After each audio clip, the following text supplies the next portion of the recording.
नमस्कार छात्रों, आज मैं आप लोगों के सामने एक टेस्ट पेपर लेकर आई हूँ। यानी आप लोगों ने देखा होगा अभी राजस्थान एसआई का पेपर हुआ है। राजस्थान एसआई में जो प्रश्न आए हैं उनकी व्याख्या मैं यहाँ पर करने वाली हूँ। हिंदी में जो प्रश्न आए हैं, तो जो भी छात्र आप में से यूपीएसआई की तैयारी कर रहा है तो वो छात्र इन प्रश्नों पर विशेष ध्यान दे, क्योंकि यहाँ पर हमारा जो एग्ज़ाम होगा यानी यूपीएसआई वाला जो एग्ज़ाम होगा तो उसमें भी इस तरह के प्रश्न आ सकते हैं। तो राजस्थान में जो प्रश्न आए हैं हम उनकी व्याख्या करते हैं एक बार। तो मैं यहाँ पे आप लोगों के सामने वो प्रश्न रखूँगी, आप लोगों को अपना आंसर देना है। मैं जल्दी से सभी प्रश्न की व्याख्या करूँगी, वो तरीका बताऊँगी कि कैसे आप लोगों को वो प्रश्न करने थे या कैसे आप कर सकते हैं। अगर परीक्षा में प्रश्न आता है तो क्या दिमाग लगाएंगे। तो मेरी स्पीड में थोड़ा जल्दी जल्दी करने की कोशिश करूंगी, तो आप लोग अपना आंसर देते रहिएगा, मैं साथ में देखती रहूंगी आपके। लेकिन मैं आपको आंसर के लिए कहते हैं ना समय, वो समय नहीं दूंगी, क्योंकि अगर हम समय देंगे तो 100 क्वेश्चन है हमारे, काफ़ी ज़्यादा लंबा समय हो जाएगा। तो आप लोग अपना आंसर ज़रूर चुनिएगा, मैं साथ में आप लोगों को बताती रहूँगी कि क्या क्या हम किस तरह से उसको पढ़ रहे हैं। ठीक है, तो चलो हम शुरुआत करते हैं। पहला प्रश्न हमारे सामने है। पहला प्रश्न है, पुरुषवाचक सर्वनाम से संबंधित वाक्य है। तो देखो, जैसे ही बात आ गई पुरुषवाचक सर्वनाम की, आपको कैसे सॉल्व करना है, कैसे आपके दिमाग में आना चाहिए। तो आपको याद करना चाहिए, जब सर्वनाम मैंने पढ़ाया था कि पुरुषवाचक के अंदर कौन कौन सा था, तो पुरुषवाचक क्या था, जिसके पीछे किसी प्राणी का होना पता चले, तो और वो भी सर्वनाम। तो आप यहाँ देखेंगे कि कल कोई यहाँ आया था, तो आप देखेंगे कि कोई तो किसको बता रहा है, अनिश्चित को बता रहा है, तो ये तो कट जाएगा इसमें। यह घर बहुत सुंदर है, तो घर की विशेषता यह है, यानी क्या कर रहा है, इसको निश्चित कर रहा है, तो ये भी कट जाएगा। वे लोग कहाँ जा रहे थे, तो आप देखेंगे लोग से पहले आया है, तो मैंने आपको बताया कि संज्ञा से पहले अगर कोई सर्वनाम आता है तो वो सर्वनाम आपका निश्चयवाचक सर्वनाम होता है अक्सर। ठीक है, तो ये भी यहाँ पे कट जाएगा। आंसर आपका बचता है 4। वह आवश्यक कार्य से अजमेर गया है, और यही आपका इसका क्या होगा, आंसर होगा। तो आप लोगों ने इसका क्या आंसर लगाया, जल्दी से बताइए फटाफट से, तो आपको पता चला। चलिए अगला प्रश्न देखते हैं। प्रश्न संख्या 2 है, किस शब्द में ला उपसर्ग नहीं है।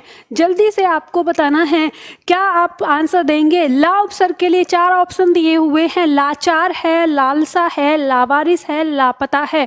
तो आप देखेंगे यहाँ पर, देखो जब भी ऐसे ही अंदाजा मत लगाइएगा, अपनी कहते हैं ना ऑप्शन को छांटने से आप बताएंगे। यहाँ पर जैसे आप देखेंगे लापता, पता शब्द के साथ ला जुड़ा है, तो इसमें उपसर्ग है, और इसने क्या पूछा है, नहीं पूछा है। वारिस शब्द में ला जुड़ा है यानी लावारिस, तो इसमें भी उपसर्ग है। यहाँ पे लालसा, और देखेंगे लालसा, अब लालसा का मतलब क्या होता है, इच्छा होता है, लेकिन लाचार शब्द दिया है, आचार शब्द में ला जुड़ा है, तो इसमें भी है। तो आंसर हमारा क्या हो जाएगा, 2 हो जाएगा। लालसा शब्द के अंदर ला उपसर्ग नहीं है, यह हमें पता चल जाएगा। ठीक है, तो जल्दी से देखेंगे। अगला प्रश्न है प्रश्न संख्या 3, किस विकल्प में ला प्रत्ययुक्त शब्द है, यानी वह कौन सा, यहाँ 4 शब्द दिए हैं, इन 4 शब्दों में वह कौन सा शब्द है जिसमें ल प्रत्यय के रूप में प्रयोग हुआ है, ये आपको बताना है। तो देखो, कमल अपने आप में एक रूढ़ शब्द होता है, कमल में अगर आप ल हटा देंगे अपना अर्थ खो देता है। फिर इसके बाद देखेंगे अशल, ये भी एक रूढ़ शब्द है। शब्द देखेंगे नवल, नवल नव का मतलब होता है नया, और नवल का मतलब भी होता है नया, नवेला, तो इसमें ल प्रत्यय इसमें जुड़ा है। तो आंसर आपका क्या हो जाएगा, 3। और सरल शब्द भी अपने आप में एक रूढ़ शब्द है, तो आंसर आपका क्या हो गया, 3 हो गया। इस तरह से आप निकालेंगे। प्रश्न संख्या 4 देखेंगे। प्रश्न संख्या 4 यहाँ पर क्या दिया हुआ है, इनमें से किस विकल्प के सभी शब्दों में एक से अधिक उपसर्गों का प्रयोग हुआ है। देखो, एक से अधिक उपसर्ग यहाँ पे पूछा गया है, हमसे कहा गया है कि इन 4 में से वह कौन सा ऑप्शन है जिसमें एक से अधिक उपसर्ग प्रयोग हुए हैं। तो आप देखेंगे यहाँ पर कि असुरक्षित में तो यहाँ पे क्या है, 1 है, यहाँ पर भी 1 है। अब इसके बाद देखेंगे यहाँ पे अति प्लस आचार शब्द बना होता है, अत्याचार, और देखो यहाँ पे अधि प्लस आत्म होता है, तो इसमें भी नहीं है। निकृष्ट, इसमें नी और अभी इसमें होता है, इसमें भी 1 1 है। तो हम यहाँ पर देखते हैं कि यहाँ दिया हुआ है प्रत्याघात। तो ध्यान दीजिएगा, ये जो प्रत्याघात शब्द होता है इसके अंदर प्रति प्लस आ प्लस घात, ये शब्द बनता है प्रत्याघात। तो दो हो गए, ये दो उपसर्ग हो गए।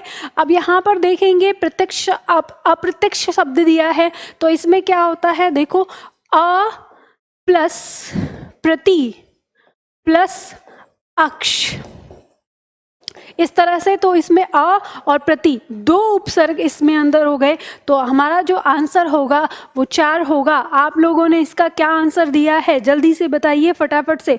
बहुत सुंदर, तो ये बात आपको समझ में आई। अगला प्रश्न लेते हैं। अगला प्रश्न है हमारा प्रश्न संख्या 5। किस वाक्य में संयुक्त क्रिया का प्रयोग नहीं हुआ है? संयुक्त क्रिया का प्रयोग नहीं है, ये आंसर आपको बताना है। तो देखो यहाँ पे आप देखेंगे प्रश्न दिया है लुटेरों ने पूरे क्षेत्र को लूट लिया। तो आप देखेंगे, देखो लूटना और जैसे लूट लिया। दूसरा प्रश्न यहाँ पे दिया है मैं नहाकर कार्यालय जाऊंगा, और तीसरा है वह सारा खाना खा गया और बादलों के कारण चांद नहीं दिखाई दिया। तो ध्यान रखना, आपको संयुक्त क्रिया का मतलब क्या होता है, जहां दो क्रिया एक साथ आई हो। तो आप देखेंगे लूटना और लिया, ये दो एक साथ आई हैं, तो इसमें संयुक्त क्रिया है। यहाँ पे देखेंगे कार्यालय जाऊंगा, यहाँ एक क्रिया आई है। यहाँ पर खा गया यानी खाना और गया दो क्रिया अलग, ये भी संयुक्त क्रिया है। और दिखाई दिखना और दिया, ठीक है, ये भी दो क्रिया है, तो ये संयुक्त क्रिया है। तो आंसर जो आपका मिलेगा वो आंसर 2 हो जाएगा, क्योंकि इसी में एक क्रिया है। तो संयुक्त क्रिया का प्रयोग जहां नहीं हुआ है, तो इस तरह से आप इसका आंसर निकाल सकते हैं। अगला प्रश्न यहाँ पर दिया है, प्रश्न संख्या 6 है। किस वाक्य में निजवाचक सर्वनाम का प्रयोग नहीं हुआ है? देखो प्रश्न आपको पूरा पढ़ना है।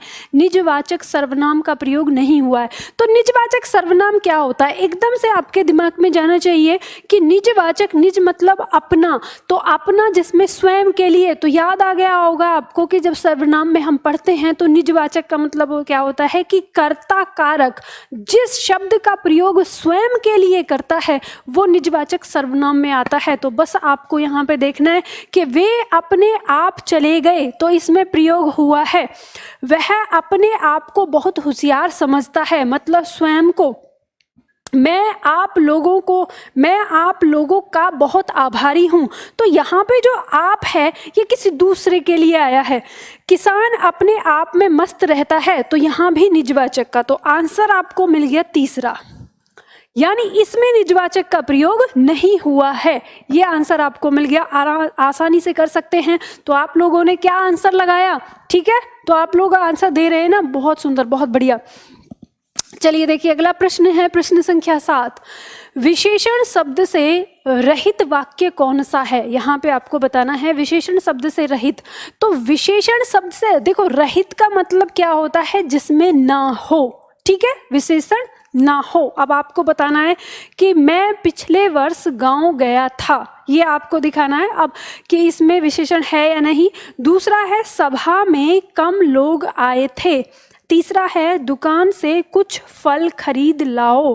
और चौथा है थोड़ा खाओ खूब चबाओ। अब देखो आप यहाँ देखेंगे, आपको बताना है जिसमें विशेषण है, पहले उसको बाहर निकाल दो।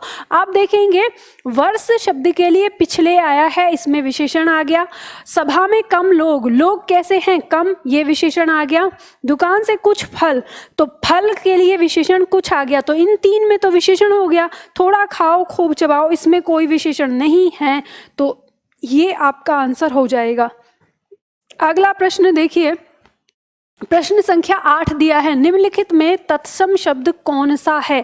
यहाँ पे आपको तत्सम शब्द बताना है।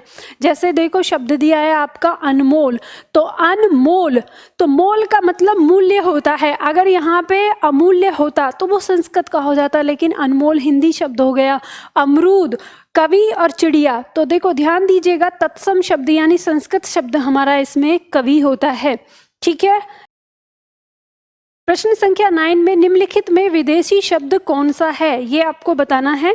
शब्द यह है बहादुर, सूत्र, जूता और नकुल।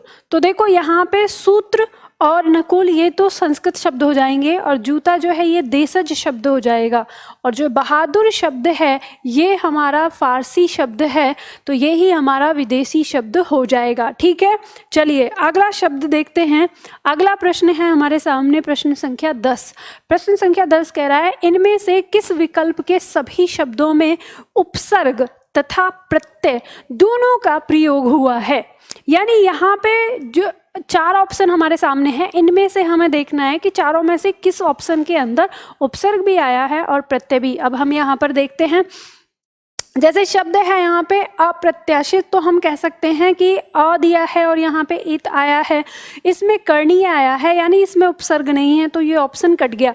फिर यहाँ पे देखेंगे परिपूर्णता, तो परि उपसर्ग हो गया, ता इसमें प्रत्यय हो गया, तो यहाँ पे हमें पता चल रहा है इसमें तो है। लेकिन यहाँ देखेंगे हम धार्मिक जैसे दिया ना अधार्मिक, तो अ इसमें उपसर्ग हो गया और धर्म शब्द में इक प्रत्यय जुड़ा है, तो इसमें इसके दोनों में आंसर में आ रहा है, तो ये ही हमारा क्या हो जाएगा, आंसर बन जाएगा जब हमें आंसर मिल गया।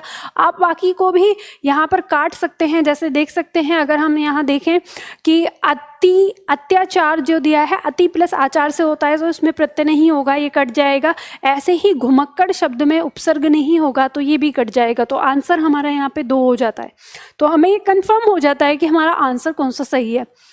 किस विकल्प में सभी शब्द पृथ्वी के पर्यायवाची हैं। हमें वो शब्द चुनना है, यानी वो वाक्य चुनना है जिसमें सभी शब्द हमारे किसके, पृथ्वी के पर्यायवाची हैं। जैसे देखो शब्द यहाँ पर दिया है धरती, अवनी और वृक्ष, तो ध्यान दीजिएगा कि धरती और अवनी तो पृथ्वी के पर्यायवाची होते हैं, लेकिन ये वृक्ष नहीं होता, तो ये कट जाएगा। फिर यहाँ पे दिया है दूसरा मही, बिसंभरा और धरणी, तो ये तीनों शब्द पृथ्वी के पर्यायवाची होते हैं। तीसरे ऑप्शन में दिया है अचलाधरा और याज्ञसेनी, ये किसका है, द्रौपदी का पर्यायवाची है। और जैसे हम यहाँ देखते हैं क्षिति, वसुधा और मौली, ये मौली इसका पर्यायवाची नहीं होगा पृथ्वी का, तो यहाँ पे आंसर हमको मिल जाता है 2, तो ये हमारा आंसर 2 हो जाएगा नंबर 11 का। अगला प्रश्न हम देखते हैं प्रश्न संख्या 12। प्रश्न संख्या 12 में दिया है कौन सा शब्द तद्भव नहीं है। तद्भव मतलब हिंदी का शब्द नहीं है, वो हमें यहाँ पर बताना है। पहला ऑप्शन है हमारा अनशन, तो ये शब्द है हमारा संस्कृत का, ये किसका है, संस्कृत का। लालच और मुखिया ये दोनों शब्द हमारे किसके हैं, हिंदी के हैं, ठीक है। और शक्कर जो शब्द है ये हमारा फारसी शब्द है, क्या है, फारसी शब्द। तो इसने कहा है तद्भव नहीं है, तो तद्भव का मतलब होता है हिंदी शब्द। तो अब अगर आप देखें तो आपको यहाँ पे ऑप्शन 4 और ऑप्शन 1 दिखता है। अगर आप देखें तो अगर हम ये सोचें कि भाई चलो तद्भव में हम अनशन जो शब्द है इसको भी हम तद्भव में मान लें, तो आंसर फिर आपका 4 बन जाता है। लेकिन अगर हम इसकी शुद्धता के आधार पर देखें तो इसमें 2 आंसर आते हैं, एक अनशन जो कि संस्कृत शब्द है यानी तत्सम है, और दूसरा शक्कर जो कि फारसी यानी विदेशज शब्द है, ठीक है। तो इसके 2 आंसर हो जाएंगे, और हो सकता है आपका आयोग इसके 2 आंसर भी रख के दे, कभी कभी गलती भी हो जाती है प्रश्न में ऑप्शन रखने में। प्रश्न संख्या 13, प्रश्न संख्या 13 कहता है किस विकल्प में सभी शब्द तद्भव हैं। तो यहाँ पे उस विकल्प को चुनना है जिसमें हिंदी के शब्द, तद्भव मतलब हिंदी के शब्द। तो मैंने आपको बताया जब तत्सम तद्भव आप जब भी चुने तो आप हिंदी और संस्कृत ऐसे उसको डिवाइड कर लें कि हिंदी का पूछ रहा है या संस्कृत का पूछ रहा है, तो आसानी होती है।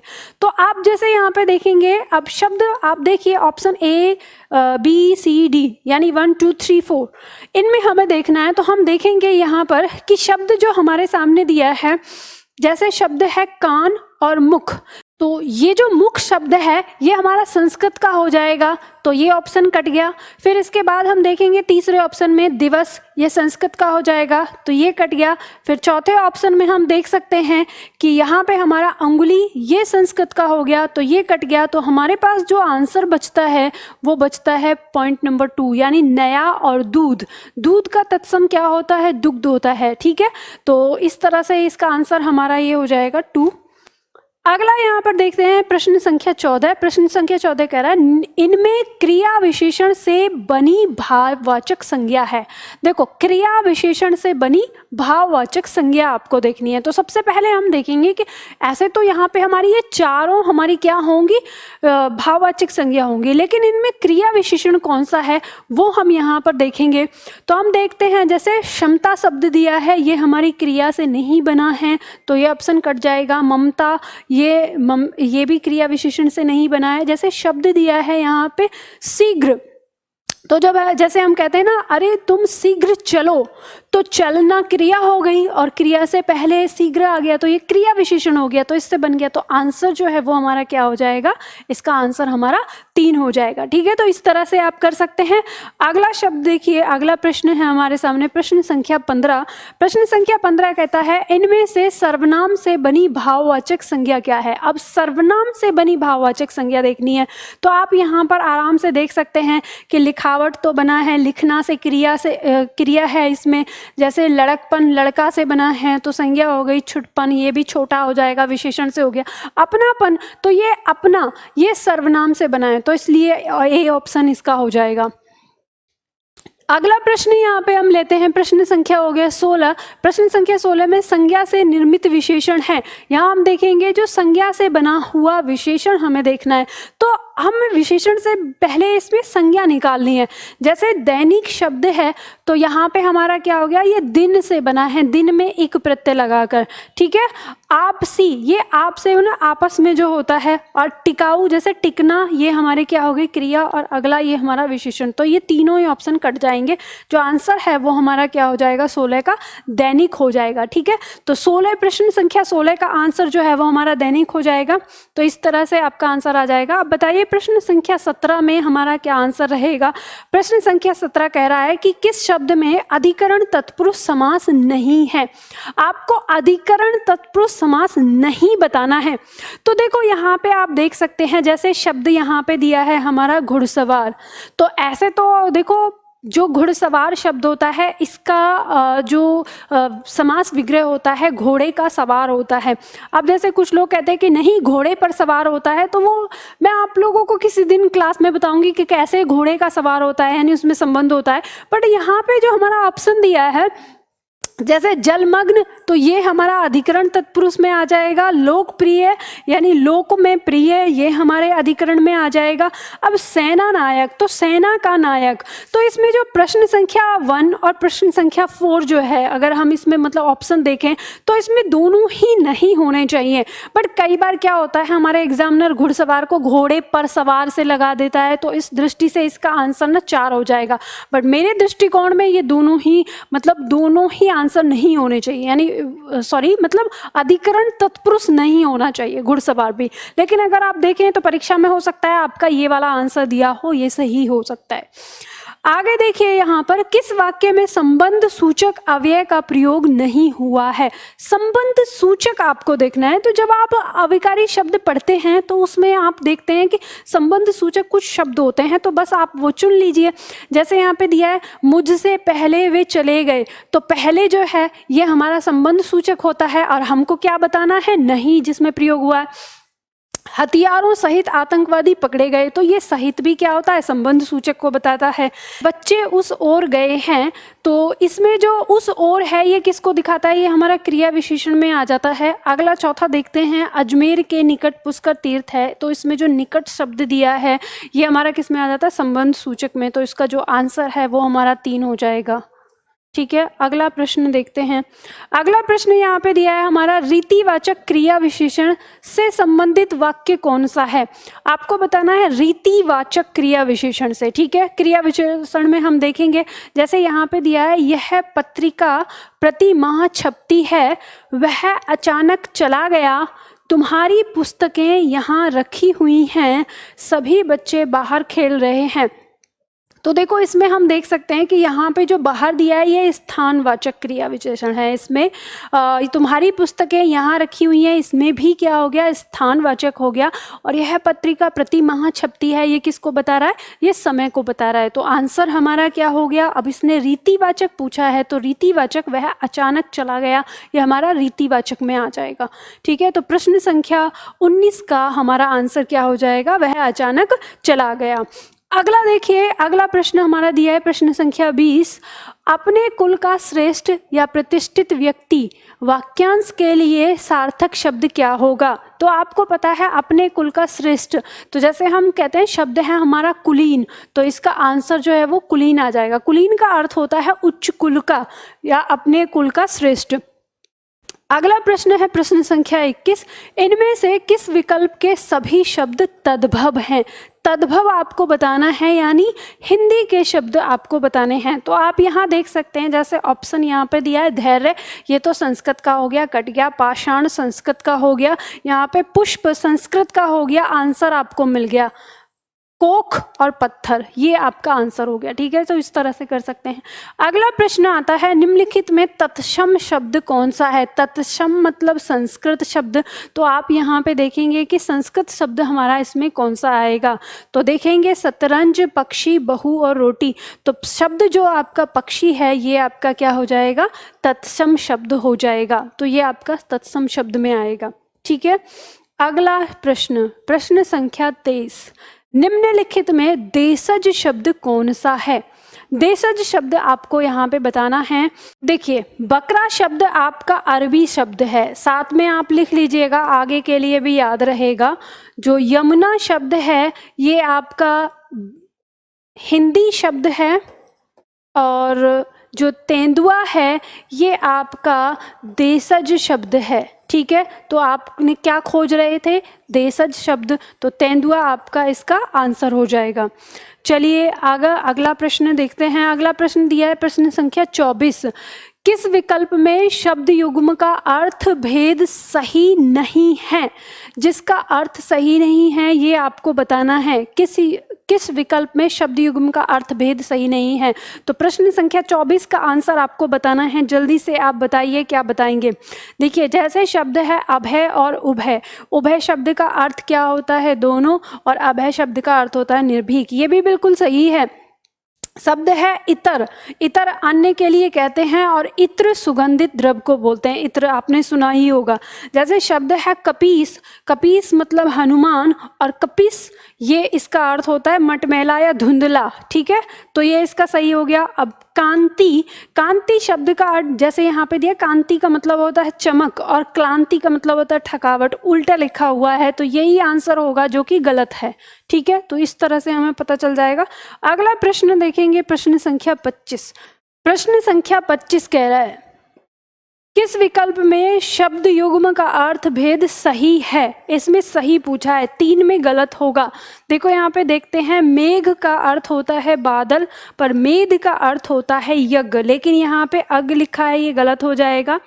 रुख, रुख का मतलब होता है तरफ, और रूख का अर्थ होता है पेड़, लेकिन यहाँ पे उल्टा लिखा हुआ है, इसलिए ये गलत हो जाएगा। रेचक शब्द का अर्थ होता है दस्तावर, लेकिन यहाँ स्थावर लिखा है, तो ये गलत हो जाएगा। अजर का अर्थ होता है जो बूढ़ा ना हो, और अजिर का अर्थ होता है आंगन, ये आपका सही हो जाएगा। तो प्रश्न संख्या जो है वो इसमें आपका ऑप्शन 4 सही हो जाएगा। अगला प्रश्न देते हैं। प्रश्न यहाँ पे दिया है प्रश्न संख्या 26। प्रश्न संख्या 26 कह रहा है, वो आपको बताना है। देखो इसका प्रश्न यहाँ पर दिया हुआ है कि पहला ऑप्शन दिया है पराया दोष ढूंढने वाला, तो यहाँ पे आ गया तथ्यान्वेषी दिया हुआ है। जो अधर्म करने से डरे, इसमें आ गया धर्म भीरू। आश्रयदाता को प्रसन्न करने के लिए कही जाने वाली झूठी सच्ची बात, तो यहाँ दिया है ठकुर सुहाती, ठीक है, ठकुर सुहाती शब्द दिया है, और जिसने अनेक विद्वानों से विभिन्न शास्त्रों का ज्ञान प्राप्त किया हो, तो यहाँ पे दिया है बहुश्रुत।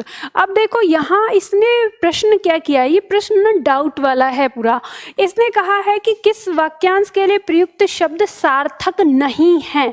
इसने ये प्रश्न हमसे किया है कि सार्थक शब्द नहीं है किसमें, वो आपको बताना है। तो देखो, आश्रयदाता को प्रश्न करने के लिए कही जाने वाली झूठी सच्ची बात का मतलब होता है ठकुर सुहाती, मतलब चापलूसी जिसे कहते हैं। तो ये वाला ऑप्शन तो हमारा सही आ रहा है। ठीक, इसके बाद जब हम बात करें, यहाँ दिया है पराया दोष ढूंढने वाला, तो पराया दोष ढूंढने वाले को बोलते हैं छिद्रान्वेषी। क्या कहते हैं? छिद्रान्वेषी। और यहाँ पे दिया है तथ्यान्वेषी।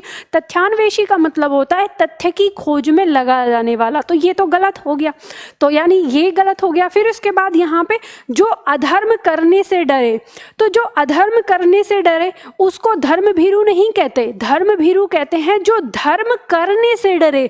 तो ये भी ऑप्शन हमारा गलत हो रहा है।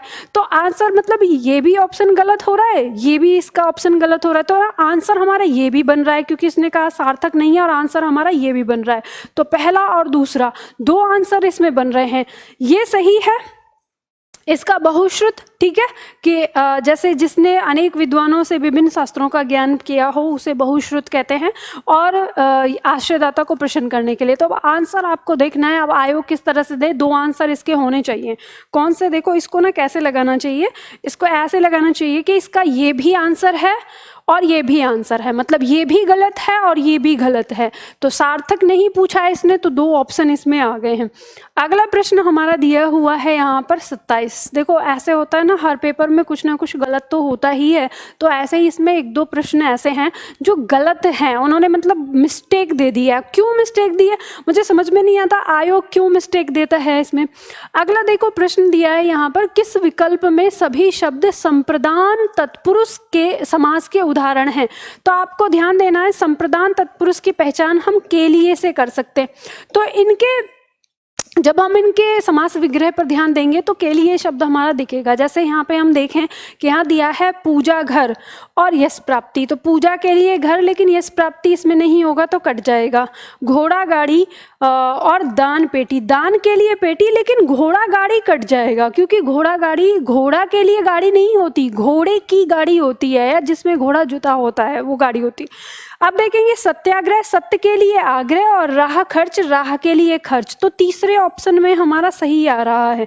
अब जैसे रसोई के लिए घर तो आ गया, लेकिन मुंह बोला, मुंह के लिए बोला हुआ नहीं, ये कट जाएगा। तो आंसर हमको यहाँ मिल जाता है तीसरा इसमें।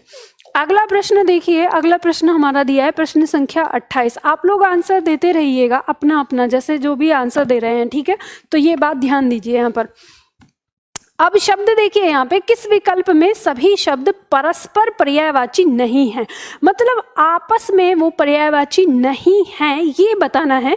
मतलब एक दोनों शब्द एक दूसरे के पर्यायवाची होंगे और कोई गलत होगा, तो ये बताना है। जैसे शब्द दिया है आत्मजा और दुहिता, तो आत्मजा और दुहिता किसका? पुत्री का पर्यायवाची होता है, बेटी का पर्यायवाची, दोनों सही हैं।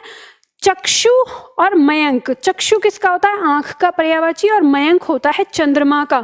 तो ये आपको यहाँ पे पता चल गया कि यही इसका आंसर है, मतलब ये पर्यायवाची नहीं है। अब उपल और प्रशस्त्र ये होता है पत्थर का पर्यायवाची, ठीक है। और अरविंद और पुंडरीक ये होता है कमल का पर्यायवाची, ठीक, दोनों। तो ये आंसर आपको मिल गया। अगला प्रश्न लेते हैं। अगला प्रश्न हमारे सामने दिया है प्रश्न संख्या 29।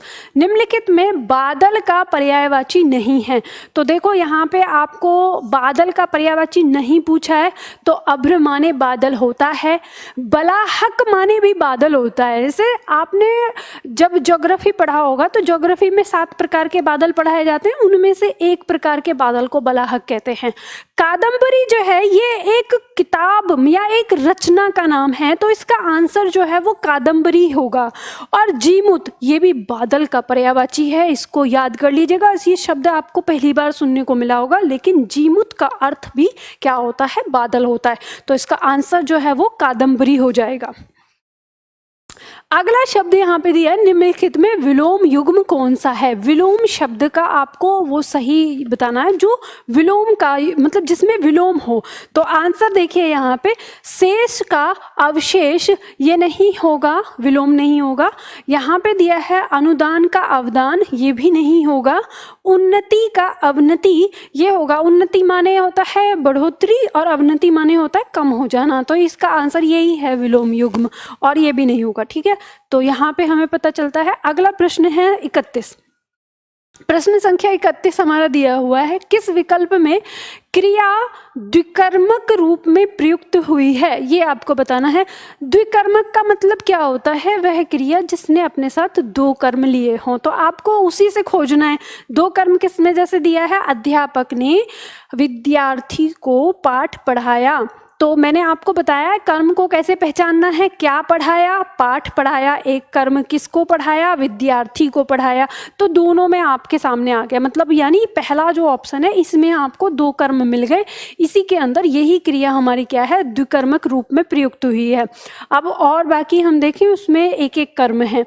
ठीक है, ये हमें पता चला। प्रश्न संख्या 32, कौन सा शब्द बहुवचन में प्रयुक्त नहीं होता है, इनमें से वह कौन सा शब्द है जो बहुवचन में प्रयोग नहीं होता। तो आप देखेंगे अनेक शब्द भी अपने आप में बहुवचन हैं, आप शब्द भी अपने आप में बहुवचन हैं, और तेवर शब्द भी अपने आप में बहुवचन है। तो दुनिया शब्द हमेशा एक वचन में होता है, तो यही इसका आंसर हो जाएगा, ये आपको पता चलता है। ठीक है, अब अगला प्रश्न देखते हैं। प्रश्न संख्या है यहाँ पर 33। यहाँ शब्द दिया है प्रवृत्ति। प्रवृत्ति शब्द का विलोम क्या होगा, तो प्रवृत्ति शब्द का विलोम होगा निवृत्ति। ठीक है, ये तो आप लोगों ने कर दिया होगा, बहुत आसान है। आगे बढ़ते हैं, अगला प्रश्न है, प्रश्न संख्या है 34। प्रश्न संख्या 34, निम्नलिखित में किस विकल्प में आवृत्ति मूलक पक्ष है। देखो अब यहाँ पे ना बात करी है पक्ष की, तो क्रिया पक्ष जब आपने पढ़ा होगा तो आवृत्ति मूलक का मतलब क्या है, जिसमें किसी काम को दोबारा करने की मतलब जिस काम का रिपीटेशन की संभावना हो। आप कैसे पहचानेंगे किसी भी पक्ष के, क्रिया पक्ष को कैसे पहचानते हैं, उसके भाव से पहचानते हैं। तो आवृत्ति मूलक का मतलब होता है जहां किसी काम की आवृत्ति होने का अंदाजा आपको लगे। तो 4 प्रश्न आपके सामने, मतलब 4 वाक्य यहाँ दिए हैं। अध्यापक पढ़ा रहे हैं, तो देखो ये जो पढ़ा रहे हैं ये क्रिया बता रही है कि ये काम इस समय चल रहा है, आप कल पढ़ाएंगे या नहीं पढ़ाएंगे इसकी कोई गारंटी नहीं है।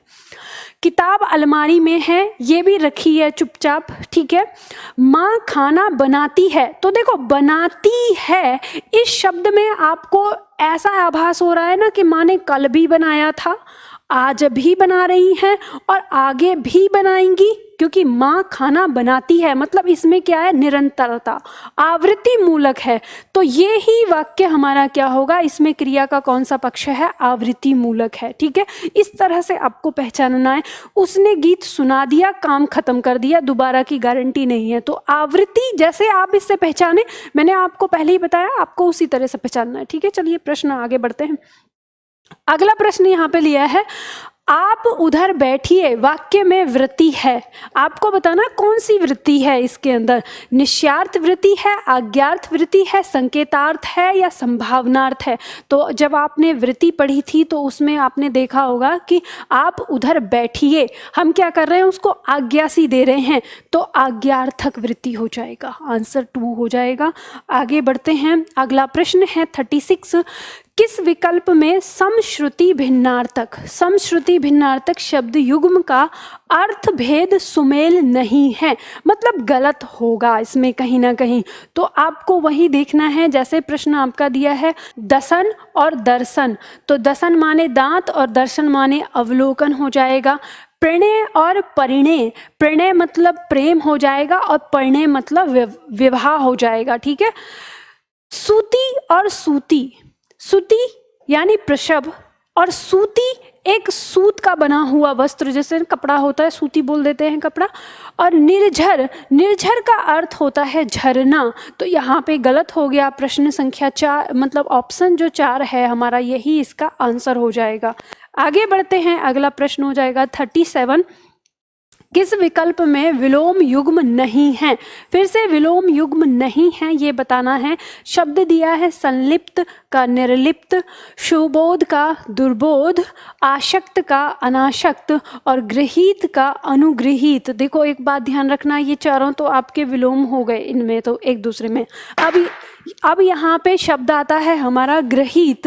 गृहीत का मतलब होता है जिसे ग्रहण किया जाए, ठीक है। गृहीत का क्या अर्थ होता है? ग्रहण किया जाए। और अनुगृहीत का मतलब होता है एहसान मानने वाला, जिसने एहसान माना हो। तो दोनों ही क्या है? एक दूसरे के विलोम नहीं है। तो ऑप्शन यही हो जाएगा, क्योंकि इसने कहा है जो विलोम का युग्म नहीं है। अगला प्रश्न देखते हैं, प्रश्न संख्या 38 यहाँ पे दिया हुआ है।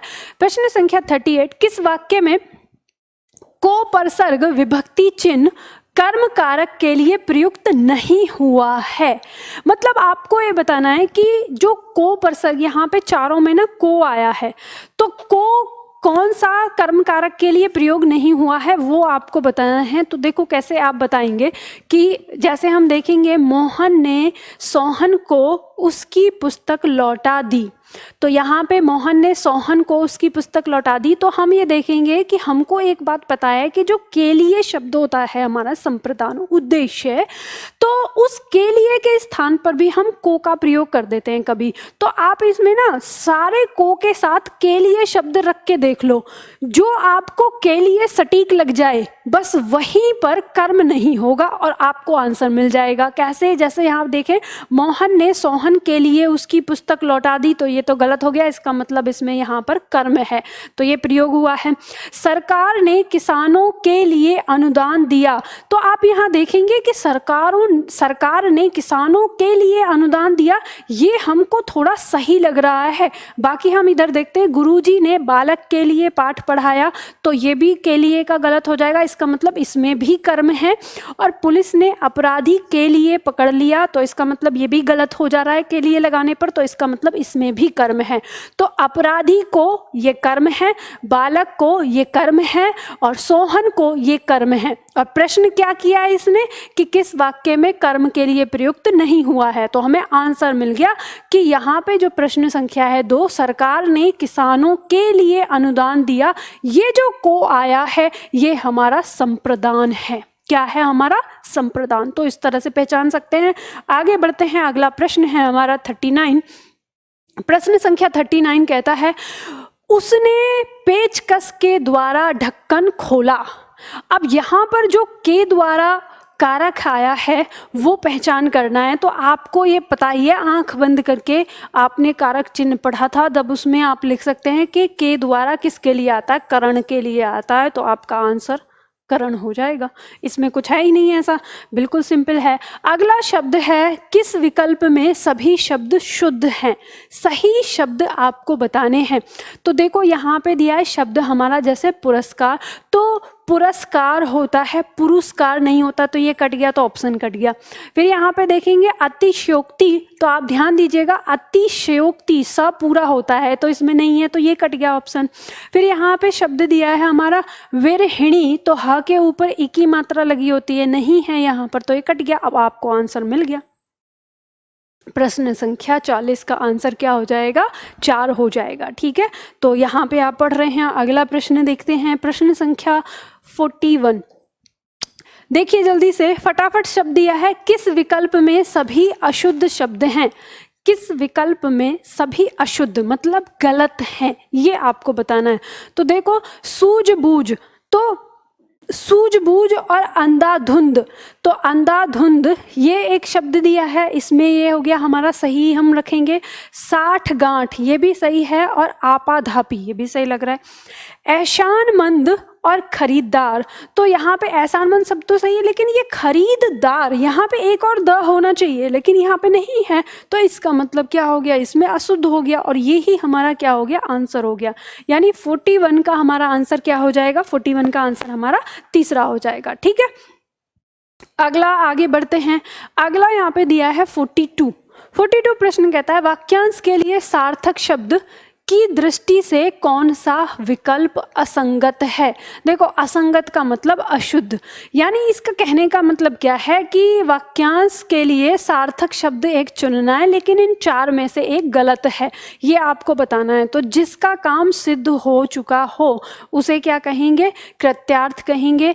किए हुए उपकार को न मानने वाले को क्या कहेंगे, कृतघ्न कहेंगे। जो इस लोक से अलग हो अलौकिक कहेंगे। और जो कम बोलता है उसे मिष्टभाषी नहीं मितभाषी कहेंगे। तो आंसर जो है वो हमारा ये हो जाएगा नंबर 4, यानी गलत किस में है, ये बाकी तो हमारे 3 सही हो गए, और ये इसमें मिष्ट नहीं मितभाषी होगा, कम बोलने वाला मितभाषी कहलाएगा। तो आंसर जो 42 है उसका आंसर हमारा क्या हो जाएगा, चौथा हो जाएगा। अब देखते हैं प्रश्न संख्या हमारा 43 दिया है, किस शब्द में अक प्रत्यय का प्रयोग नहीं हुआ है। यहाँ पे आपको देखना है। अब जैसे देखिए यहाँ पे ये प्रश्न आपका कुछ ऐसा है, यानी फिर हम वही कहें कि आयोग ने कुछ प्रश्न के अंदर इस तरह की गलती की है, जैसे इस प्रश्न में है। ये शब्द यहाँ पे दिया है, देखो बाल शब्द में अक प्रत्यय है, शिक्षक में यानी शिक्षा प्लस अक प्रत्यय है, ठीक है। पाठक में पाठ प्लस अक प्रत्यय है, और निंदक में निंदा प्लस अक प्रत्यय है। यानी इन चारों शब्दों में अक प्रत्यय दिया है, और इसने प्रश्न क्या किया है कि जिसमें अक प्रत्यय का प्रयोग ना हुआ हो, तो इसमें आपका कुछ उत्तर ही नहीं है। लेकिन कुछ लोग कह रहे हैं कि इसका आंसर बालक होगा। तो देखो मैं यहाँ पे बता दूं, हमेशा बात ही ध्यान रखिएगा, बाल शब्द में हम क्या लगाते हैं, अक, तो बालक बन जाता है। और इस बाल शब्द में ही हम अगर इका लगाते हैं तो बालिका हो जाता है। और ये दोनों ही शब्द हमारे किससे बने हुए हैं, ये दोनों ही शब्द हमारे इनमें प्रत्यय होता है, एक बालक में अक और बालिका में इका प्रत्यय होता है। तो हम ये नहीं कह सकते कि इसमें हमारा कोई आंसर है, क्योंकि जो इसने प्रश्न पूछा है उसकी तुलना में तो चारों ही शब्दों के अंदर अक प्रत्यय लग रहा है, तो इसमें तो कोई आंसर ही नहीं है। अब आयोग इसमें क्या देखता है, ये आयोग को देखना होगा, ठीक है। इसमें तो कोई आंसर ही नहीं है, ये बात आप ध्यान रखिएगा। अब चलिए अगला प्रश्न लेते हैं। अगला प्रश्न हमारे यहाँ पर दिया हुआ है 44, निम्नलिखित में संज्ञा उपवाक्य है। तो आपको यहाँ पे संज्ञा उपवाक्य बताना है। जैसे ऑप्शन यहाँ पर दिया है आपका, जिसे आप ढूंढ रहे हैं वह आया ही नहीं, और कर्मचारियों की मांग है कि उन्हें पूरा वेतन दिया जाए, और यह वही आदमी है जो कल आया था, जितना पानी जमा था उतना बह गया। अब देखो यहाँ पे संज्ञा उपवाक्य में हम ये कह सकते हैं कि वैसा उपवाक्य जो संज्ञा को लिए हुए हो। तो यहाँ पे जो प्रश्न संख्या 44 है इसका आंसर आपका 2 होगा कि कर्मचारियों की मांग है कि उन्हें पूरा वेतन दिया जाए। क्यों? क्योंकि जिन्हें पूरा वेतन दिया जाए यानी वो जैसे कर्मचारियों की मांग, तो ये जो आपका उपवाक्य है ये संज्ञा को लिए हुए है अपने अंदर, इसलिए इसका पार्ट 2 हो जाएगा। अब उपवाक्य आप जब एक बार पढ़ेंगे अच्छे से तो आपको इसे अच्छा समझने में आसानी रहेगी। मैं अलग आप लोगों को पढ़ा दूंगी उपवाक्य, ठीक है। 45 की बात करें तो किस वाक्य में कर्मवाच्य का प्रयोग नहीं हुआ है। यहाँ पे कहा है कर्मवाच्य का प्रयोग नहीं हुआ। अब आप कैसे निकालेंगे अपनी परीक्षा में, तो आप देख सकते हैं कि चोर पकड़ा गया, तो आप देखेंगे, देखो कर्मवाच्य को मैंने आपको बताया कृतवाच्य, कर्मवाच्य या भाववाच्य। जैसे आप जब आप इनके बारे में पढ़ते हैं तो हमेशा याद रखना जिसमें कर्ता, काम को करने वाला कर्ता मौजूद होता है तो वो कर्तृवाच्य होता है। लेकिन जिस वाक्य में अगर कर्ता आया है और उसके साथ के द्वारा लगा है तो, या फिर वाक्य में कर्ता प्रयोग मतलब प्रेजेंट नहीं है, उपस्थित नहीं है, वो हमारा कर्मवाच्य होता है। तो इसी से आप पहचानेंगे। चोर पकड़ा गया, पकड़ने वाला कौन है, काम को करने वाला कौन है, वो यहाँ नहीं है, तो ये हो गया हमारा कर्मवाच्य, ठीक है। वह बहुत देर से पढ़ रहा है, तो वह बहुत देर से पढ़ रहा है, यहाँ काम करने वाला कौन है, वह। तो ये जो इसका आंसर है वो ये होगा। लेकिन आप तीनों और दोनों में देख सकते हैं, जैसे खेतों की जुताई की जा चुकी है, खेतों की जुताई करने वाला यहाँ प्रेजेंट प्रेजेंट नहीं है तो ये कर्मवाच्य है। विद्यार्थियों द्वारा श्रमदान किया गया, श्रमदान किसने किया? विद्यार्थियों ने, तो विद्यार्थियों के साथ क्या लगा है? द्वारा शब्द लगा है, तो ये भी हमारा क्या हो गया? कर्मवाच्य। तो आंसर आपका यहाँ पर 2 हो जाएगा। आप इस तरह से पहचानिएगा अपने प्रश्न को। अब देखिए यहाँ पर दिया हुआ है निम्नलिखित शब्दों पर विचार करना है और यहाँ पे दिया है किस विकल्प में सभी शब्द शुद्ध हैं। तो यहाँ पर देखना है, देखो शब्द है हमारा अंतर्ध्यान, अंतर्धान, तो ये हमारा शब्द सही है। और दूसरा यहाँ पर दिया है वाहनी, ये शब्द हमारा सही है। तो ब और स जहाँ पर दिए हैं तो प्रश्न संख्या 2 इन दोनों में ये दोनों सही हैं, बाकी ये दोनों हमारे गलत हो गए। आयुध भी गलत शब्द है और उल्लंघन भी गलत लिखा हुआ है। ठीक है, तो आगे बढ़ते हैं। अगला प्रश्न हमारे सामने दिया है 47 प्रश्न में देखते हैं निम्नलिखित में संकेतार्थ वृत्ति का उदाहरण है। देखो संकेतार्थ वृत्ति, तो संकेतार्थ वृत्ति के अंदर क्या होगा? अब आपको ये ध्यान देना है, संकेतार्थ जब मैंने आपको पढ़ाया था, वाक्य भी पढ़ाए थे, तो उसमें मैंने आपको बताया था कि इसके अंदर एक क्रिया का होना न होना दूसरी क्रिया के होने न होने पर निर्भर करता है। जैसे ही आप इस शब्द को देखें आपके दिमाग में ये आ जाना चाहिए, तो बस ऑप्शन में से आप देख लीजिएगा। जैसे यहाँ पर दिया है उसने अपना कार्य कर लिया, इसमें तो एक ही क्रिया है। ईश्वर सबका भला करे, इसमें भी एक क्रिया है। यदि तुम पढ़ाई करते, एक क्रिया, तो उत्तीर्ण हो जाते दूसरी क्रिया। यानी एक क्रिया के होने न होने पर दूसरी क्रिया निर्भर कर रही है, तो इसमें जो आपका आंसर हो जाएगा वो 3 हो जाएगा। इस तरह से आप लगा सकते हैं। ठीक है, तो ये आपका प्रश्न हो गया। अब आगे बढ़ते हैं। अगला प्रश्न यहाँ पर दिया है 48। तो 48 यहाँ पे किस विकल्प में मनोविकार और उसे व्यंजित करने वाला विस्मयादि बोधक शब्द असंगत है? तो देखो यहाँ पे शब्द दिया है किस विकल्प में मनोविकार, शब्द है यहाँ पर मनोविकार और उसे व्यंजित करने वाला। तो व्यंजित मतलब देखो आपको इसे कैसे समझना है। मनोविकार का मतलब है यहाँ पर जो हम जैसे शब्दों को देखते हैं ना, जो मन के भावों को व्यक्त करने वाला, और व्यंजित करने वाला विस्मयादि बोधक शब्द, यानी मन, कौन से मन के भाव को कौन सा शब्द करता है।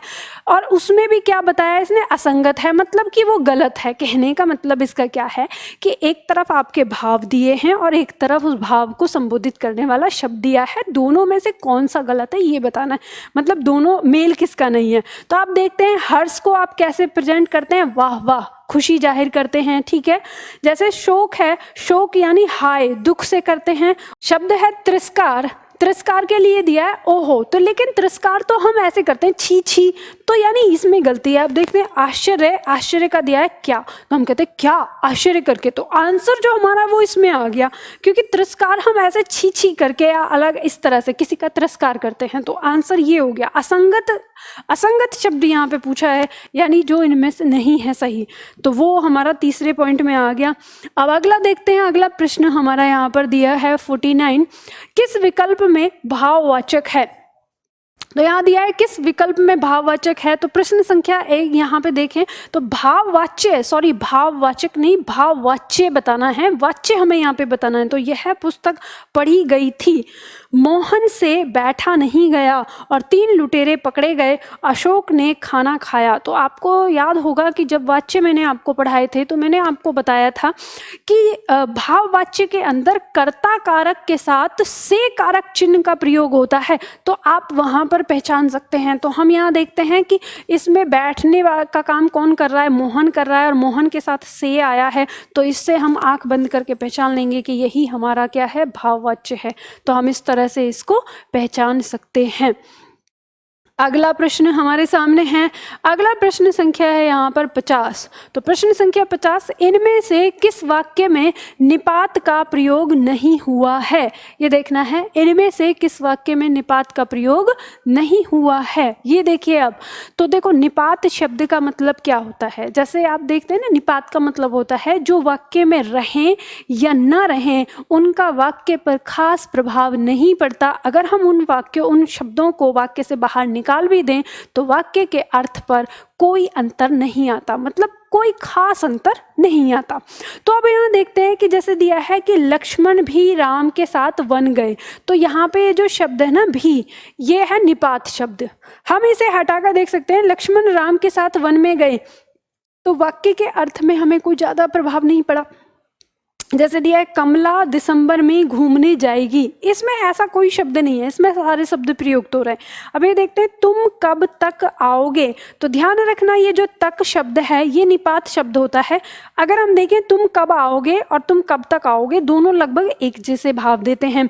मैं तो इस बारे में कुछ नहीं जानता, ये जो शब्द है तो ये भी एक हमारा किस में आता है, निपात शब्द में आता है। मैं इस बारे में कुछ नहीं जानता या मैं तो इस बारे में कुछ नहीं जानता, आप इसका ऐसे प्रयोग करके देख सकते हैं। तो यहाँ पर तो, तक और भी ये हमारे निपात हैं। अब हमारा जो निपात शब्द नहीं आया वो किस में नहीं आया, दो में नहीं आया, तो हम यहाँ पे इसका आंसर लगा सकते हैं इसको। ठीक है, तो इस तरह से अब देखो यहाँ पे 50 प्रश्न हैं। मैं यहाँ पे आज आप लोगों को 50 प्रश्न ही करा रही हूँ। देखो ध्यान रखना ये राजस्थान के एसआई में आए हुए प्रश्न हैं, वही प्रीवियस क्वेश्चन पेपर में आप लोगों को करा रही थी। तो इसमें आप ये देखिए कि ये जो यहाँ पे इस तरह के जो हमारे प्रश्न दिए हुए हैं, हमारी परीक्षा में यानी यूपीएसआई की परीक्षा में भी इस तरह के ही प्रश्न आ सकते हैं। तो ये आप इनको ध्यान में रखिए कि एक ही ऑप्शन में एक से अधिक शब्द देकर यहाँ पूछा गया है, तो आपकी परीक्षा में भी इस तरह के प्रश्न आने की संभावना है। ठीक है, तो आज 50 प्रश्न ही करते हैं, इसके बाद जो 50 प्रश्न हमारे बचे हुए हैं उन्हें हम नेक्स्ट क्लास में करेंगे।